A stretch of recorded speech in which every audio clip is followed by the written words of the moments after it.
cool. Hi, I guess. This was quite the ordeal to set up. I'm using the worst rig in the history of YouTube. It's a piece of scotch tape attaching my cell phone to a computer monitor. That doesn't work. It's not a webcam, I swear. So, yeah, I'm the other guy on the show. My name's LaRay. Weird name, I know. It wasn't my choice. Well, when all of us are together, the three of us, or just the two of us, or whatever, chances are we'll be reviewing something we saw together in the theater. But when I'm alone, I'll be here reviewing some ancient film I happen to have on my shelf over there. I don't have a real cutoff date or anything, but in all honesty, most of the movies in my collection are prehistoric to begin with, so it's fine. Some of my reviews will be scripted. This includes this one, as you can see by the laptop reflecting in my glasses there. Sorry about that. Let me turn down the brightness on that a little bit. Does that help? Yeah, great. It helps a lot. Yeah. This includes this one, so please forgive me if you can hear me scrolling or typing or whatever. Not all my videos will be like this one. I'm actually planning one in the future that I'm just going to improv, so that's going to be fun. Okay, so actually we're going to start with one of my favorite films of the 80s, the 1980s. I love this movie, I truly do. It's one of my favorite slasher movies, period. That film is Silent Night, Deadly Night. Sorry about that reflection. That looks horrible.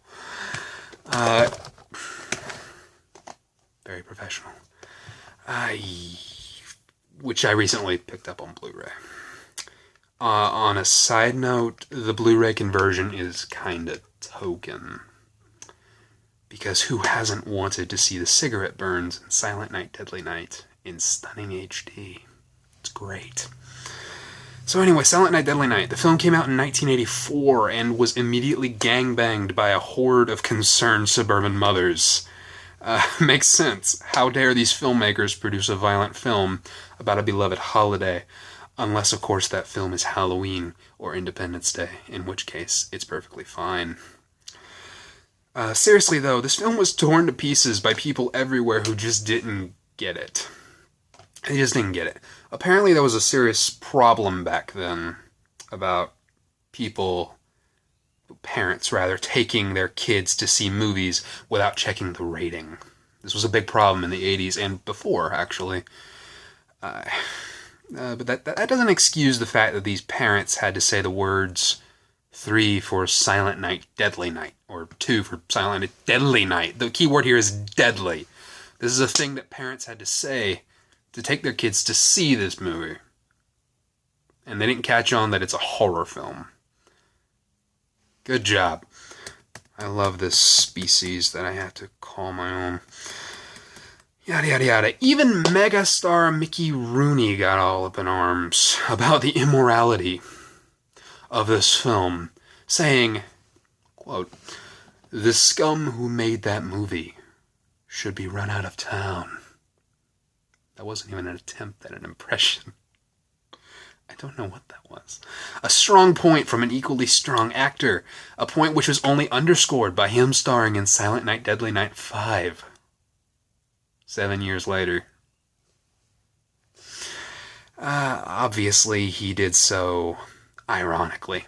And totally not because Mickey Rooney's career had deflated to a pathetic husk by the 90s, and he had to take whatever role he could get. Let's see, this film's thrashing didn't even end there. Really, it didn't. They kept making fun of this stupid, pointless movie. Siskel and Ebert went on about how terrible, I wrote horrible. They wrote about how horrible it was in their review, going so far as to call out the filmmakers by name, which was kind of pointless, seeing how the filmmakers put their names all over the movie to begin with. There's even a toy store in the movie named after the producer. Ira's Toys. Clever. So there was no reason to call them out. I wonder if they wrote that bit before watching the movie. I have no idea. Okay, there's a good reason why I'm only talking about the controversy surrounding the film, as opposed to the content of the film itself. And that is because The movie itself is surprisingly okay. Yeah, it's okay. Problem is, there's not a whole lot to say about it. It's really just your typical semi-cheesy, generic slasher fare. The only difference is that in this one, they characterize the killer instead of the victims. Which, basically this means that the killer is supposed to be the one that you're rooting for. Great. You know, because you don't root for the killer in other slasher films or anything. Never. That's why Jason didn't come back a dozen times. Because it's the victims we care about, not the killer. Obviously. The film stars Robert Brian Wilson as Billy, a boy who was orphaned, along with his younger brother Ricky at the age of 5. This happened when his parents were brutally murdered by a man in a Santa suit. Yeah, this leads to a clinical case of Santa phobia, and he and his brother wind up landed in a Catholic orphanage. On a side note, I'm amazed that my spell checker recognized Santa phobia as a word. I made it up. I thought I made it up. Apparently it's a word. What do you know? The rest of the film is an exercise in showing Billy grow up and getting the viewer to sympathize with him by having everyone around him be as likable as an incontinent head crab. It's beautiful. Seriously, everyone in this film that isn't Billy is really easy to hate, unnaturally so at times. I don't want to spoil too much about the film, that's not really my shtick. So I'll wrap up my explanation as quickly as I can. Billy goes insane and kills 8 people, if memory serves correctly. I didn't script that bit. I think he killed 8 people while wearing a Santa suit. However, each kill was horribly censored originally. So if you want to actually see the really good practical gore effects, you have to buy the unrated cut. Of course, I would recommend the unrated edition of any film. Watch it the way it was intended to be watched, I say. I don't really see the point in giving a film a score. Ultimately, this seems like a superficial way to sum up a film. A score is highly subjective, and chances are it could wind up burning you if that's all you look at. If you base your purchases on the number listed at the end of a review, then good for you. But for those of us who actually think about these things beforehand, we don't care. We really don't care about what number is there, for the most part. We just want to know if the person doing the movie review would recommend the film. So, do I recommend it? Yes. Yes, I do.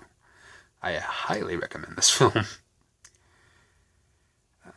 Yeah, believe it or not, I do. It's beyond cheesy. The acting isn't too great in places, and the camera work is really hokey, like beyond hokey. This film has a look about it that screams TV movie, made for TV film. This doesn't scream theatrical release. But none of these things subtract... I keep losing my place. I apologize. Jesus Christ. None of these things stop it from being a ton of fun. It's the rare slasher film that actually presents us with something interesting and somewhat original, yet it still manages to entertain the audience pretty thoroughly. Is it scary? That's a really important question for any horror film. No, of course not. It doesn't even remotely try to be scary, which is kind of sad. I think any movie should try to be scary, even kids' movies, but that's just me. I love horror.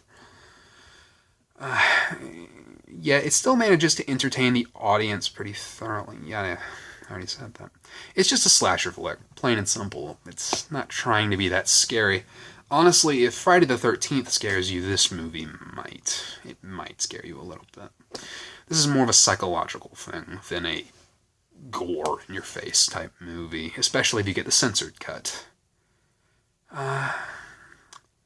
It's just a slasher flick. If you're at Walmart, which is where I got my copy out of the bin of shitty old Blu-rays, or Best Buy, or wherever you choose to buy your media, and you happen to see this film, give it a watch. You might regret it in the end, but hey, this is all just my opinion. This is a relatively short video. It's only a third the length of the one that my friends uploaded the other day. Yeah. So, I'll be uploading these scripted reviews in pairs, 2 every single week. I'm actually going to record my review of The Day the Earth Stood Still right after this. Don't miss it. I'm going to be uploading them together. It's going to be a lot of fun. So, yeah. I'm going to try to shoot to release these videos every Friday, regardless of whether or not people watch, because we're just doing this for fun. We're not trying to quit our jobs and quit school and become reviewers, because obviously we can't do it that well. But for a first attempt, and by that I mean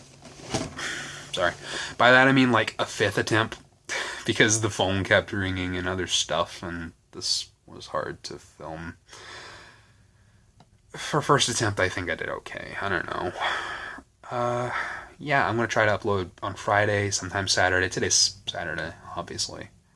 Either Friday or Saturday, based on how my work schedule goes, because I've got a pretty rough schedule for the most part. So, yeah. Yeah. Bye.